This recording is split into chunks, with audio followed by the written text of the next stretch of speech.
Bueno, pues yo soy María Soria y también formo parte de la asociación Adal of Dev y estoy aquí para presentaros a nuestra siguiente ponente, que ya la tenéis aquí a mi ladito. Ella es Miriam Cabrera, es natural de Las Palmas de Gran Canaria. Gracias a los gráficos por computador y a la ciencia de datos, pues Miriam trabaja actualmente como freelance diseñando y desarrollando videojuegos. Hoy ha venido a contarnos pues un poco cómo empezar a adentrarnos en el mundo del desarrollo de videojuegos usando Python. Bienvenida, Miriam. Muchas gracias por invitarme. ¿Qué tal? ¿Cómo estás? ¿Estás nerviosa? Ay, ya sinceramente, después de haber trabajado en videojuegos, de haber presentado juegos en algunos lugares como la sede de PlayStation, la verdad que ya creo que el nervio, lo que viene siendo los nervios los tengo un poco muertos ya. Pues entonces fantástico, entonces fantástico. Hay que admitir que también me gusta hablar mucho y claro, pues los nervios, pues al ser algo que me gusta no me causa nervios. Yo puedo estar hablando horas y además sobre todo de lo que me apasiona, que es hacer videojuegos. Ay, pues nos van a tener que cortar porque esto nos hemos juntado dos aquí que para... Pues nada, bueno, venga, pues te dejo ya, así nos cuentas un poquito más en detalle. Perfecto, muchas Muy bien, gracias. gracias. Pues bienvenidas y bienvenidos a mi charla que es Darle al Play con Pygame, una forma diferente de desarrollar videojuegos sin usar un motor gráfico y una forma bastante amena de adentrarse al sector del videojuego sin tener que tener en cuenta pues lo que he mencionado anteriormente, que es un motor gráfico que a veces son un poquito densos de aprender. El contenido que voy a dar, pues bueno, primero me voy a presentar para que me conozcan un poquito, después voy a hablar un poco de lo que vienen siendo los juegos arcades y por qué son súper importantes para cuando aprendes a desarrollar videojuegos. Después, obviamente, de la librería de Pygame, las funcionalidades que nos puede ofrecer esta librería, qué primeros pasos tenemos que dar en esta librería, ya que tiene unos pasos muy concretos para poder hacer tu primer programa. Y después un pequeño ejemplo bastante práctico, que es el juego del Pong, que es un juego súper clásico y además es de los primeros jueguitos que se suelen hacer. Es como el Hola Mundo de los videojuegos, por decirlo de alguna forma. Y después también otros usos de Pygame, que sí, evidentemente nos ayuda a desarrollar videojuegos, pero tiene también otras funciones que son complementarias a esta librería que están bastante chulas y son dignas de mencionar. Pues bueno, después de mi presentación, yo soy ingeniera informática y me especialicé en ciencias de la computación, así que mis dos grandes pasiones son la ciencia de datos y los gráficos por computador, pero los gráficos por computador me robaron el corazón y actualmente soy freelance, desarrolladora de videojuegos freelance, y también he desarrollado no solo videojuegos, sino que también me dedico a diseñarlos, a ser diseñadora de videojuegos, nada que ver con el apartado gráfico y nada que ver con la ilustración ni nada por el estilo, es otra rama bastante curiosa de los desarrollos de videojuegos. Y bueno, también englobando un poco la parte de gráficos por computador, me he dedicado a la realidad virtual y a la realidad aumentada.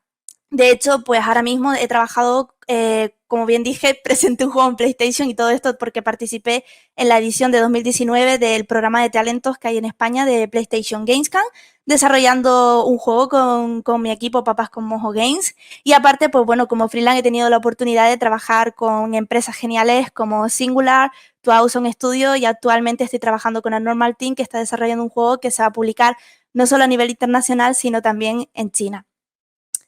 Pues después de esta presentación de hablar de mi ficha de personaje como si de un videojuego se tratase, pues vamos a plantearnos un poco cómo abordar entrar en el sector de los videojuegos y muchas veces dice, ¿por dónde empiezo a programar videojuegos? Porque hay un montón de opciones en el mercado, hay un montón de motores gráficos, no todos se programan con el mismo lenguaje, también existe la variedad de videojuegos, no es lo mismo programar un juego para PC y consola que programar un juego para dispositivos móviles o un juego para web. Y muchas veces decimos, ¿cuál será mi primer juego? Normalmente las personas que son jugadoras, incluso las que no, siempre tienen algún juego que les recuerda porque es de su infancia o porque se lo han visto una persona cercana a jugar o porque simplemente lo ven en los medios. Entonces dicen, pues mira, no sé, se me ocurre este juego y pues me gusta, es mi juego de infancia. Por ejemplo, el Super Mario, que es todo un clásico y además que lo llevo en mi camiseta, representando mucho mis gustos, que soy muy nintendera. Y dices, pues se me apetece hacer un Super Mario, pero a lo mejor esa primera idea de juego no es abarcable. Y después tienes los videojuegos, son súper amplios en distintas ramas, no solo la programación, sino también es el diseño de videojuegos, como dije yo, que es básicamente la ciencia que se enfoca, por decirlo de alguna forma, no es una ciencia concreta, pero es básicamente la rama del sector que se enfoca en qué pautas, qué reglas tiene que tener mi juego para que sea divertido, para que lo entienda el jugador, básicamente por hacer una relación a la experiencia de usuario, pero a veces va un poquito más allá porque también consiste en diseño de sistemas, de la economía de juego e incluso otros conceptos que se pueden llevar al desarrollo de juegos móviles como la famosa monetización y que va ligada a los anuncios.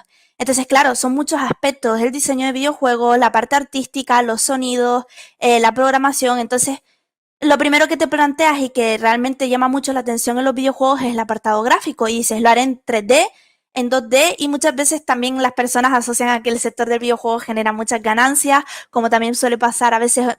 Hago una aplicación y me voy a forrar, pero bueno, en videojuegos también tienen mucho ese concepto, esa idea. Y planteándonos estas preguntas iniciales, vamos a dar cabida a los juegos arcade. ¿Y por qué los recomiendo? Retomando las preguntas de por dónde empiezo, si hago un juego 2D, 3D, pues lo normal es empezar por un juego 2D, que es bastante mucho más sencillo, sobre todo por ese famoso de los videojuegos tienen matemáticas, y efectivamente las tienen, lo que bastante pues están reducidas, son bastante sencillitas porque ya esas funciones pues las suelen traer las librerías o los motores gráficos, pero son importantes. Entonces los juegos 2D ya te está quitando una dimensión más en la que trabajar, ya no son juegos tridimensionales sino bidimensionales, y eso pues se agradece bastante, y eso es lo que tienen los juegos arcade, que la gran mayoría son juegos 2D por no decir todos. Y después la sencillez, un juego arcade es súper sencillo, como bien dice la primera palabra, sencillo.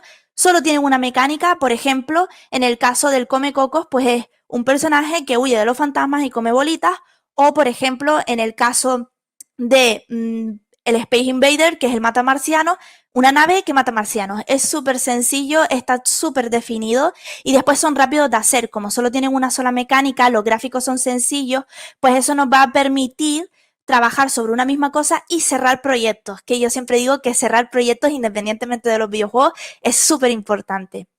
Y después son diversos. Los juegos retros no tienes por qué hacerlos iguales, puedes combinar mecánicas de los distintos juegos retro, crear un juego retro con, por ejemplo, puedes hacer un Space Invader con un Come Cocos, ¿por qué no? Ahí es donde entra una de las partes más bonitas de los videojuegos, que es la creatividad. Y por eso recomiendo muchísimo los juegos arcade.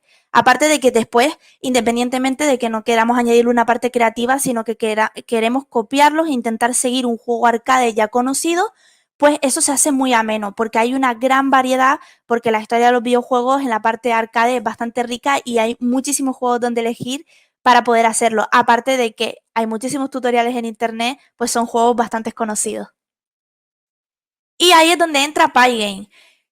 Como ya dije, hay un montón de motores de videojuegos en el mercado. Normalmente programar videojuegos se suele hacer con C++, C Sharp, básicamente siempre está ligado al lenguaje C, pero a veces yo entiendo que el lenguaje C es un lenguaje un poco tosco, y hay lenguajes que son mucho más amenos para aprender este tipo de cosas, sobre todo para aprender las bases teóricas más enfocadas a los gráficos por computador, que es la base del desarrollo de videojuegos. Y ahí es donde entra Pygame y Python, que es un lenguaje bastante ameno, al menos para mi gusto, y entra esta librería que nos permite crear videojuegos en 2 dimensiones.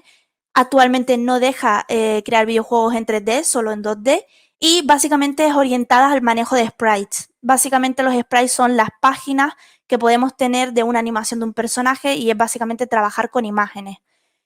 Hay que decir que independientemente, aunque ya he dicho al principio, sí, los videojuegos manejan mucho C++, C Sharp, y bueno, al final, pues los gráficos por computador es súper importante la presencia del lenguaje C, y efectivamente Pygame también bebe de una librería que se llama CDL, que es la Simple Direct Media Layer, que es una librería que básicamente nos permite dibujar gráficos en 2 dimensiones. Esta librería es súper útil, además funciona como un envoltorio con otros lenguajes de programación, no solo con Python, también se puede ver en Java, por ejemplo, y aparte es multiplataforma, se puede extrapolar, o sea, a distintos sistemas operativos y a distintas arquitecturas. ¿Y por qué menciono arquitecturas? Y es porque los videojuegos, evidentemente hay móviles, hay PCs, pero hay consolas. Las consolas tienen distintas arquitecturas a lo largo de la historia, no solo las actuales.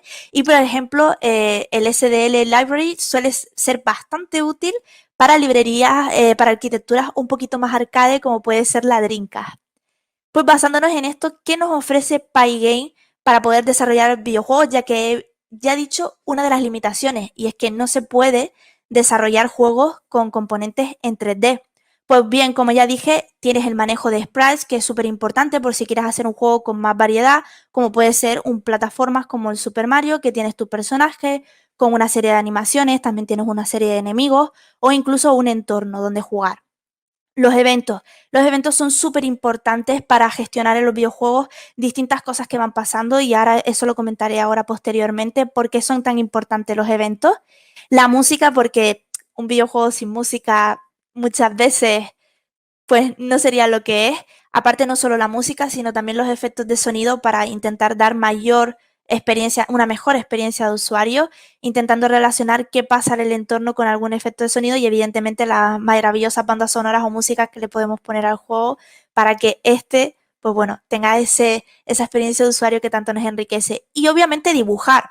Y esto es una de las cosas que me encanta de Pygame. Normalmente los motores gráficos ya te vienen una serie de componentes. Por ejemplo, normalmente ya los motores gráficos sí trabajan con 3D y 2D, pero suelen ser, pues por ejemplo, hablando del 3D, pues figuras primitivas, cubos, prismas, a lo mejor un cilindro, ese tipo de figuras más primitivas. Pero en cambio, cuando tú estás trabajando con este tipo de librerías, que también puede ser el caso de trabajar a lo mejor con Processing, que es una librería que está bastante bien, que se asimila más a un lenguaje como Java, también está Processing en JavaScript, pues está muy bien dibujar las formas. A falta de spray, pues por ejemplo, poder dibujar un círculo, esas formas primitivas de las que he hablado, pues intentar dibujarlas. Y ahí es cuando entra también la parte de gráficos por computador, que nos ayuda muchísimo a entender y asimilar esos conceptos matemáticos que se emplean pues para dibujar fórmulas más primitivas. Que eso, por ejemplo, se deriva mucho pues cuando Pixar empezó a hacer sus primeras películas y a hacer su primer software de animación, pues este tipo de cosas eran súper importantes. Pues los primeros pasos son bastante sencillos. Cuando se programa videojuegos, esto es un concepto que se puede extrapolar incluso a los motores gráficos que se conocen actualmente en el mercado, como Unity, por ejemplo, y es que es súper importante manejar los eventos. ¿Por qué? Porque podemos tener un evento claro y el primer evento que se ocurre es, por ejemplo, un input.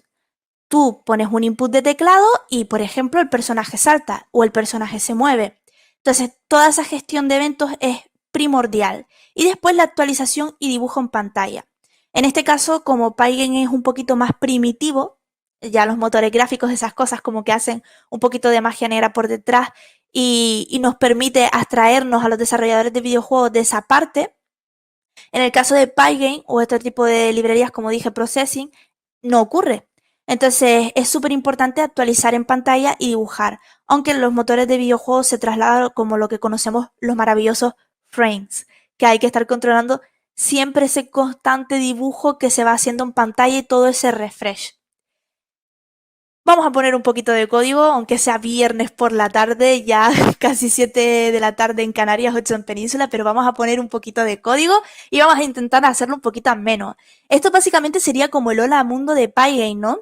Pues lo primero que vas a tener es que inicializar y pues crear una pantallita o crear una ventana donde tú vas a coger y dibujar ese juego, básicamente lo que se conoce como un display. Un poco también estos conceptos recuerdan a hardware, ¿no? Display, un input. Y pues bueno, ese famoso bucle, ese que nos permite pues dibujar en pantalla y estar constantemente refrescando qué es lo que queremos dibujar. Y obviamente estar repasando constantemente los eventos que van sucediendo en nuestro juego. Pues bien, es muy sencillo. Esto, por ejemplo, para traerlo a un motor mucho más potente que es Unity, en Unity siempre tenemos dos métodos claves, que es más, te lo trae ya el motor dibujado. Te lo trae ya el motor en las scripts, nada más abrir, te crea una script y esos dos métodos siempre están ahí, aunque tú los puedas borrar. Y es el método start, que es para inicializar las variables, y el método update, que es el que se va actualizando por frame. Y básicamente este concepto también está aquí. Tú inicializas primero las variables y después dentro de ese bucle haces la gestión que se va a hacer por frame. Esto es básicamente lo clave para empezar. Este es el hola mundo de Pygame, el hola mundo de cualquier videojuego. De hecho, no sé si alguien por aquí ha hecho también a lo mejor algún programita con Arduino. Y es que es genial, porque Arduino también funciona un poco igual. Tienes el start y tienes el bucle update. Un poco pues esa similitud. Pues basándonos en esto, ya que tenemos este primer hora mundo, aunque esta sea una introducción, y ya pues como siempre toca ponerse ahí un ratito a trastear con estas cosas, vamos a plantear un ejemplo práctico, y es el POM. Y aquí vamos a ver cómo funciona un poco la mente del desarrollador de videojuegos y cómo nos planteamos a la hora de desarrollar videojuegos, ¿no? Normalmente antes de ponernos nosotros a tirar líneas de código o a dibujar cualquier cosa, siempre pensamos cuáles son los componentes bases de nuestro juego. Y ahí es cuando entra un concepto súper importante en el sector del videojuego y obviamente en otras partes de la programación que lo piden un montón. Y es la programación orientada a objetos. Por poner un ejemplo también de esto, quitando los videojuegos un poco de por medio, si nosotros intentáramos, pues, no sé, hacer un juego sin un framework, vamos a trasladar el lenguaje a JavaScript. Si intentamos hacerlo, pues simplemente sin ningún framework que nos ayude, porque hay motores gráficos también para JavaScript como Phaser, nosotros vamos con JavaScript aquí, con nuestros dos narices y vamos para adelante. Pues esto es un poco como orientarlo también a los componentes, ¿no? Pues nosotros lo primero que hacemos los desarrolladores de videojuegos y las desarrolladoras de videojuegos es decir cuáles son nuestros componentes, nuestros objetos principales en el juego, cuáles son las mecánicas y qué hará el jugador para divertirse, cómo se gana. El juego tiene una finalidad, tiene un objetivo. Una vez nos sentemos, pues vamos a intentar poner nuestro primer ejemplo. Un ejemplo muy sencillo, que es el Pong. Tenemos dos barritas, además simula lo que es el tenis, dos barritas. Esas dos barritas pues van haciendo rebotar una pelota y si marca por fuera de la barrita, pues anotamos un punto. Y ya pues dependerá del desarrollador de videojuegos, pues decir, oye, pues podemos coger y decir que a los 10 puntos se gana, por ejemplo. Entonces, una vez tengamos estos componentes claros y estos objetos analizados, pues decimos, ok, perfecto, vamos y los hacemos. En este caso tenemos dos objetos clave. Tenemos dos barras, una pelota y, por supuesto, nuestra puntuación. Pues basándonos en esto, vamos a ver un poquitín de código. A ver si está el código por acá. Uy, no, al final lo quité porque yo me conozco y sé que poner un... Es que lo quité porque era viernes por la tarde. Pero vamos a hacerlo súper sencillo y enmarcándolo aquí, ¿vale? Aquí tenemos un while true. Pues vamos a ver, lo primero que vamos a tener que hacer es definir toda esta estructura de objetos, la vamos a definir fuera. Pero donde vamos a coger y, por ejemplo, a gestionar el evento del input es dentro de aquí, del while true. ¿Dónde vamos a gestionar el score? También dentro del while true.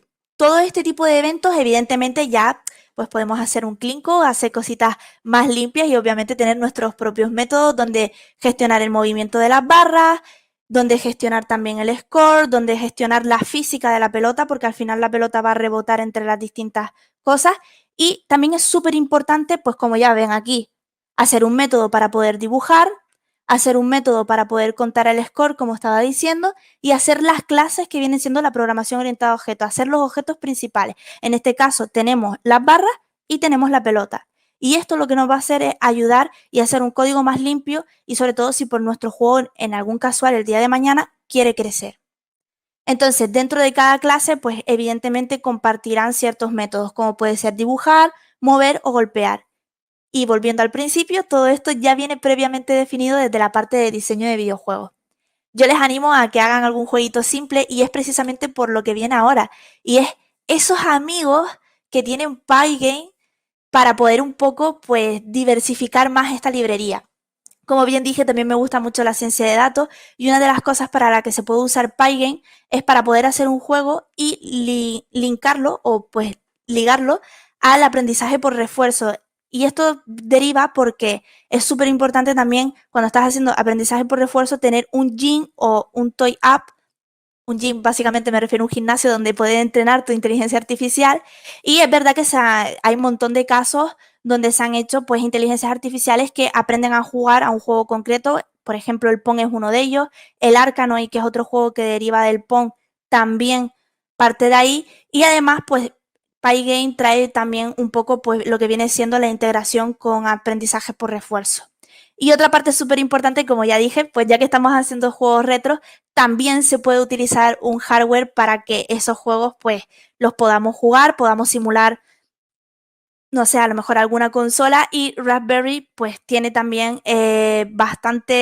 funciona genial Raspberry con Pygame y yo les invito también pues si quieren coger y que no solo sea pues hacer el juego y probarlo en el ordenador, también lo pueden hacer con hardware. Una de las anotaciones que quiero hacer también de Pygame es que ahora mismo Pygame se actualizó hace menos de un año a Pygame 2.0 y la verdad que está bastante bien. De hecho, ha crecido bastante porque ahora mismo también trae integración con librerías de gráficos 3D más potentes como OpenGL 3.0 o Vulkan, que se están utilizando bastante hoy en día para poder hacer motores gráficos, y además también ha traído compatibilidad pues, con cosas más modernitas como puede ser actualizar y mejorar el tema de controlar los juegos con un gamepad, es decir, con un mando, o también controlar los juegos por voz o incluso por controles táctiles para poder desplegar los juegos en dispositivos móviles.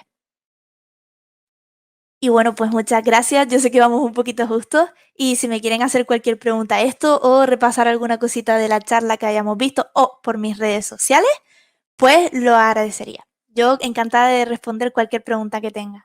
Miriam, madre mía, sí que nos has contado cosas en un momento. Y eso que no es un motor gráfico. No, madre mía, no, pero estupendo, porque yo creo que al final esto es un poco una introducción interesante y así la gente que esté interesada siempre puede, ¿no?, indagar un poquito más. Sí, por Tenemos supuesto. nuestra primera preguntita. Mira, nos preguntan, ¿existen alternativas de librerías de desarrollo de juegos para otros lenguajes como JavaScript, por ejemplo?